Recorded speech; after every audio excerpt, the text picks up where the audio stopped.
Actually আমাদের তো pack up হয়ে গেছিল, আচ্ছা আমরা বেরিয়ে গেছি। আচ্ছা এবার তারপরে ওখানে আমরাও রাস্তায় খবর এটা পেয়েছি, আচ্ছা এবার এক্স্যাক্ট কিছু আমরাও ঠিক জানি না। এবার আচ্ছা আমরা রাস্তায় খবরটা পেয়েছি, খবরটা সত্যি। আচ্ছা। না তোমরা তো একসাথে সিনও করেছো আজকে। আমরা সিনও করেছি একসাথে, 2 ঘন্টা আগে সিন করে এসেছি। তারপর আমাদের প্যাক আপ হয়ে গেছে, আমাদের ছেড়ে দিয়েছে।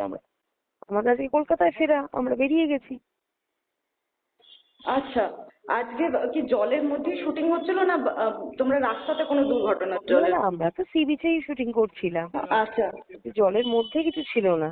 তো আচ্ছা আচ্ছা তারপর কি, আমরা তো সেই স্পটে ছিলাম না, আচ্ছা। তো সেটা যখন তো তোমরা জানি না। তোমরা কি তখন কলকাতায় কি চলে এসছো না রাস্তাতেই আমরা খবর? রওনা দিয়ে দিয়েছি তখন, আচ্ছা, তারপর তখন কি আমরা রওনা আবার দিয়ে ফিরে দিয়েছি। গেছো ওখানে, না ফিরছো না তোমরা? না না, আমাদের আমাদের বললো যে ওখানে আর না যেতে, কারণ তো অনেক টাইম টেকিং ব্যাপার না, আচ্ছা সব পোস্টমর্টম বা কি হবে, পুলিশ আসবে, কি হবে, আমরা বললো না আপনারা বেরিয়ে যান। আচ্ছা আচ্ছা। বেসিক্যালি তাহলে কি জলের এতেই তলিয়ে যাওয়া এটা? হতে পারে, আই ডোন্ট নো অ্যাকচুয়ালি, যেহেতু ছিলাম না স্পটে, হ্যাঁ হ্যাঁ। সেই জন্য আমি এই ব্যাপারটা জানি না। আচ্ছা, আজকে তাহলে ব্যাপারটা সত্যি এটা। আজকে তাহলে শেষবার মতন তোমার সাথে কি কথা হয়েছিল বেরোনোর আগে যদি একটু বলো।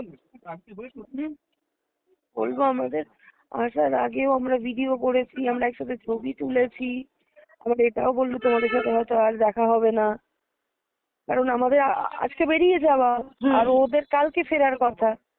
ওই সেন্সে কথাটা বলেছিল, আর হয়তো তোমাদের সঙ্গে দেখা হবে না। সেই কথাটা যে এত বড় সত্যি হয়ে যাবে, সেটা ভাবতেই পারছি না।